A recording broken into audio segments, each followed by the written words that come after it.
Hi, I'm Gordon from Camera Labs, and this is my hands-on first looks review of the Fujifilm X S10, a mid-range mirrorless camera with a 26 megapixel APS-C sensor, uncropped 4K video, a fully articulated touchscreen, and built-in stabilization.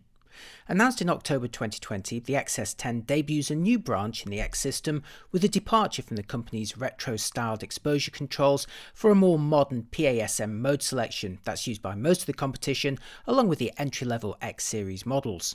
But don't be fooled into thinking the X S10 is in any way basic, as it shares the core features of the X T30 while adding a bigger grip, side-hinge screen, longer 4K recording times, and impressively becoming Fujifilm's smallest and most affordable camera to squeeze in built-in image stabilization, or IBIS for short. In fact, in many respects, the X S10 is close to a baby X-T4, packing much of the flagship into a smaller, lighter, and more approachable body that at $999 or £949 is roughly two-thirds the price of that model and only around $100 more expensive than the X-T30. Fujifilm let me try out a pre-production model for a few days, and in this video I'll show you why the X S10 could be the X camera you've been waiting for. As always, once I've fully tested a final production model, I'll link to my in-depth review right here. Here's the new X S10 on the left, joined on the right by the older X T30, which is arguably the closest looking model in the series. The X S10 is a little taller and wider than the X T30, although their main body thickness is actually very similar.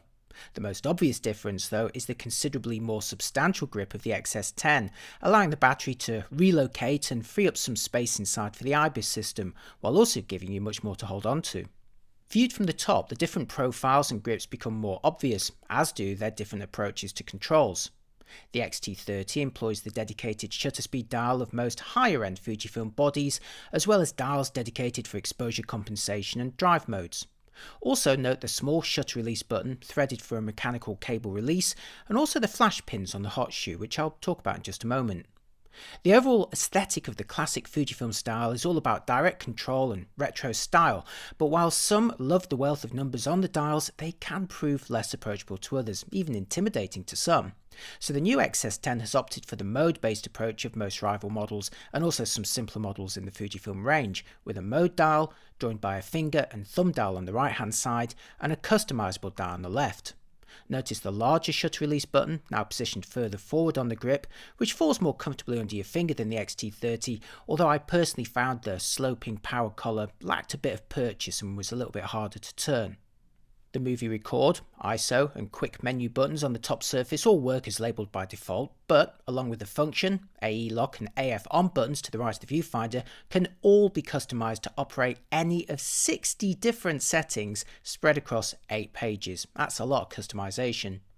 The upper left control dial can also be customised, and while traditionalists may assign it to something like exposure compensation, I enjoyed the default setting where it scrolls through the film simulations, which apply Fujifilm's famous colour and tone styles. In fact, it's worth taking a quick break from the design to check out the new user interface for the film simulations, which is not only more colourful to start with, but also offers optional information pages describing each profile and how you might use it. I'm very fond of Fujifilm's film simulations and how they let me achieve most of the effects I'm after all in camera. I'm particularly fond of Velvia for highly saturated subjects, Classic Chrome or Classic Negative for a moody retro style, or Acros for high contrast black and white.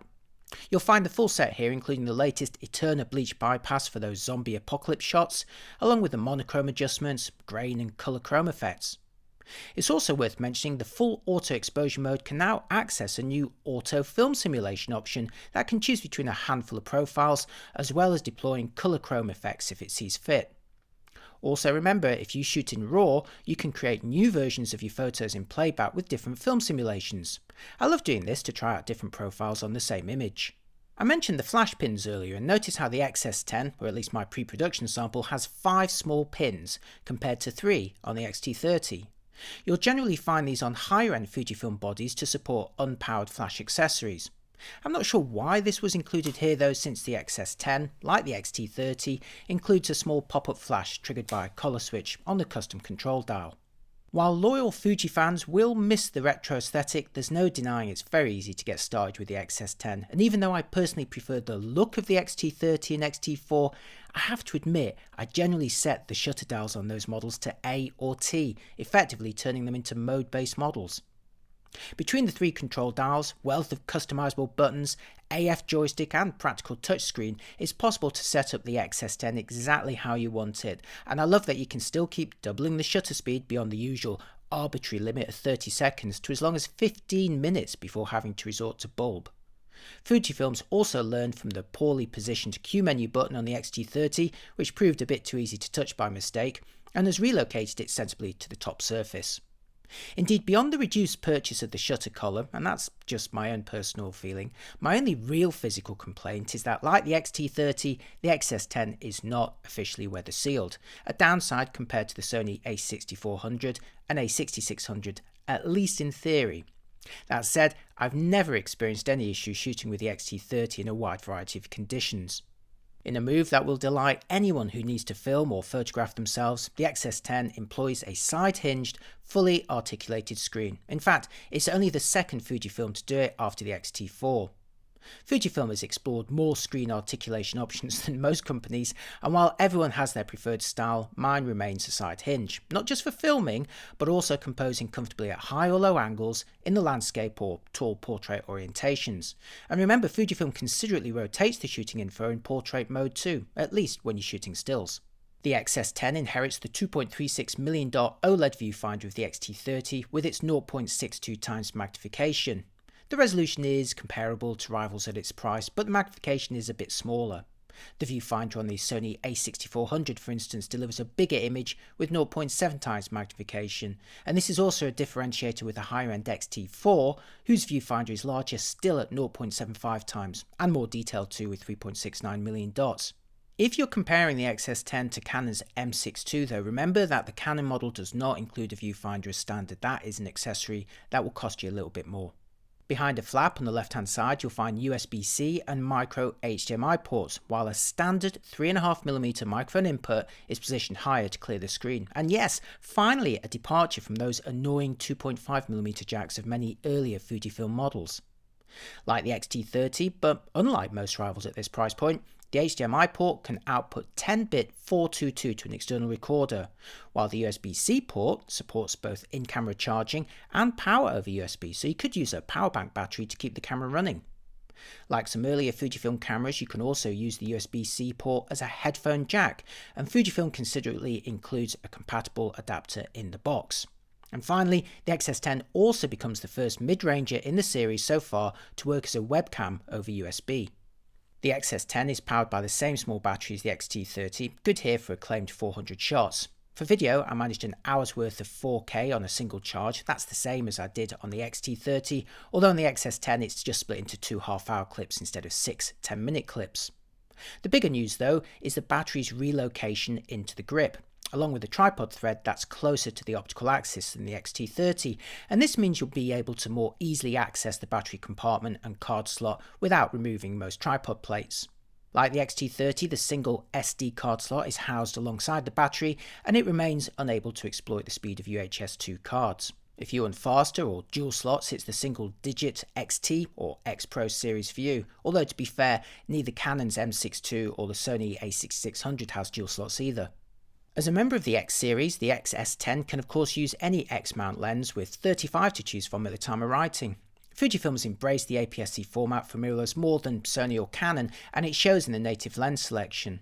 Meanwhile, the X-Trans 4 sensor may now be 2 years old, having made its debut on the X T3, but remains Fujifilm's best sensor to date, and coupled here with the X Processor 4, so you're getting the same photo quality as the X T4 and X Pro 3.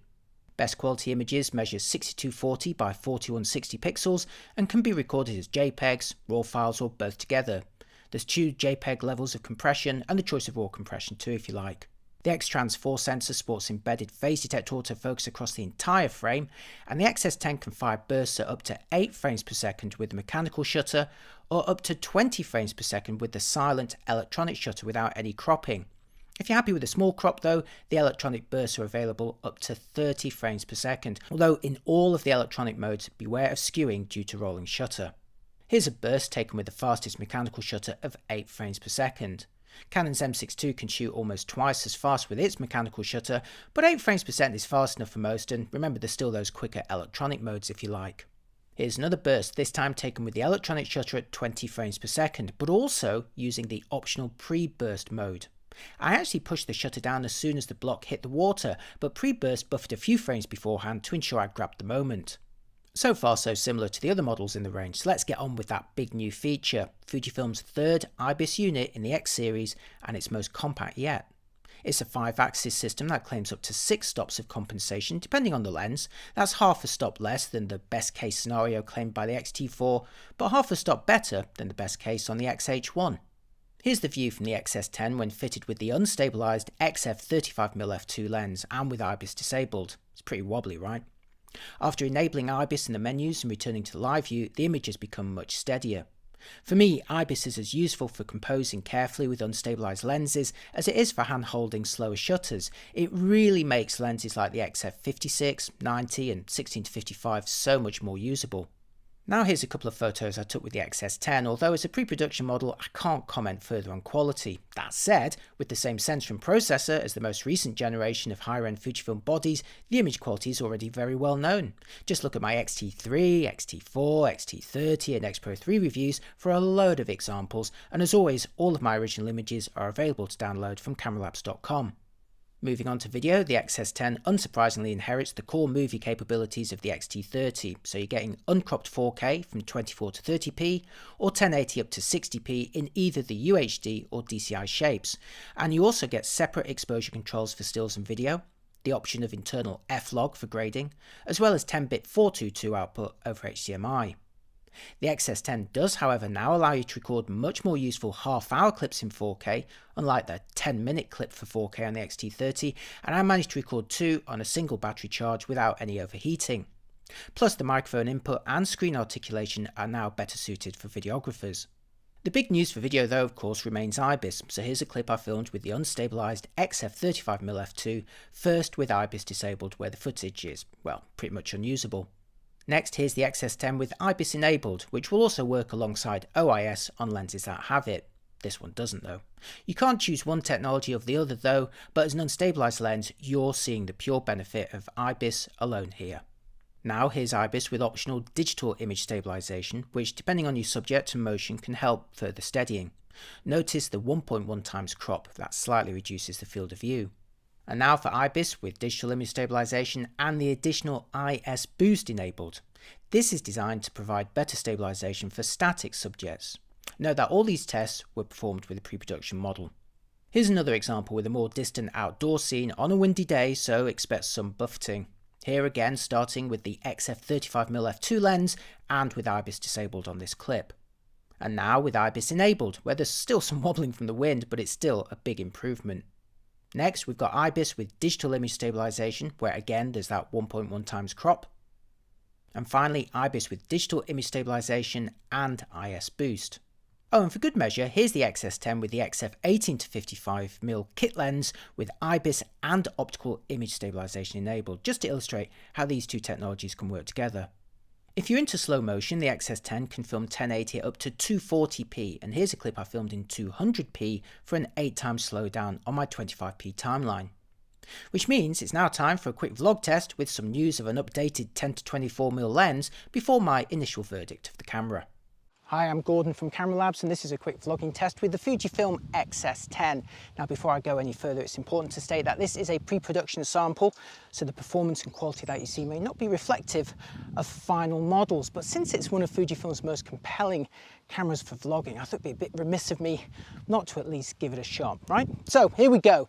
I'm filming this in 1080 at 25p, nice motion friendly shutter speed of a 50th of a second, and I'm using the XF 18-55mm kit zoom, well, one of the kit zoom options, at 18mm f2.8. Okay, I've switched to 4K at 25p. 4K on the X S10 is available between 24 and 30p, so it misses out on the 50 and 60p 4K of the X T4 and also the 10-bit internal recording, plus a couple of other things. But it's actually more notable what it shares with the X T4. And of course, as you already know, it becomes Fujifilm's smallest, lightest and most affordable camera, with those key vlogging benefits, including a fully articulated side hinge screen, which means I can see myself right now, although I do also have a tally light illuminated on the front to tell me that I'm recording. Very handy. It also has the built-in image stabilization, as you know, and things like microphone input, and of course the same sensor as the X T4, which means you get the same image quality and those same film simulations as well. Fujifilm could have removed a bunch of them, but we've got the full set, including Eterna, which is what I'm filming in now, for really nice out of camera quality, and also the bleach bypass option if you want to film a zombie apocalypse. Well, stick around much longer and that's what we might be facing. Okay, I've now switched to the XF10 to 24mm. This is an f4 lens, so I have reduced the aperture by 1 stop from f2.8 to f4. And I've got it currently filming at 24mm, so that's even tighter than before, but of course the benefit of this lens is being able to do this. I'm now filming at 10mm f4 again. Still, it's a constant aperture zoom. Now, before I go any further, the X S10 announcement was also joined by the welcome news of an update to the XF10 to 24. So I'm pleased to say that a new version of this lens should become available during 2021 with weather resistance, although I believe that the optical construction is otherwise identical. But for now, let's see how the combination of OIS and IBIS are looking. In fact, this is what you've been watching the whole time, but there's another setting I'm going to change to. Okay, now I have enabled digital movie image stabilization. This is in addition to sensor shift and optical stabilization, all three working at the same time. Now I'm just going to pause for a moment because these technologies don't always play well when you're actually walking around. So let's just see how it looks with a more static subject. I found in my tests with previous Fujifilm bodies that their stabilization works best when you're trying to frame a static composition as still as possible. The weather's turned, it's definitely very autumnal now, and as a consequence my sensitivity has been up at well over 400, 800 ISO. At the moment at f4 I'm filming at about 1000 ISO, so if you watch any of my other videos that's something to bear in mind. Right, I think that's all of the vlogging that I want to do. So do check back on my final review to see what the performance of this is like on a final production sample, which means right now, let's wrap up this video with my initial verdict.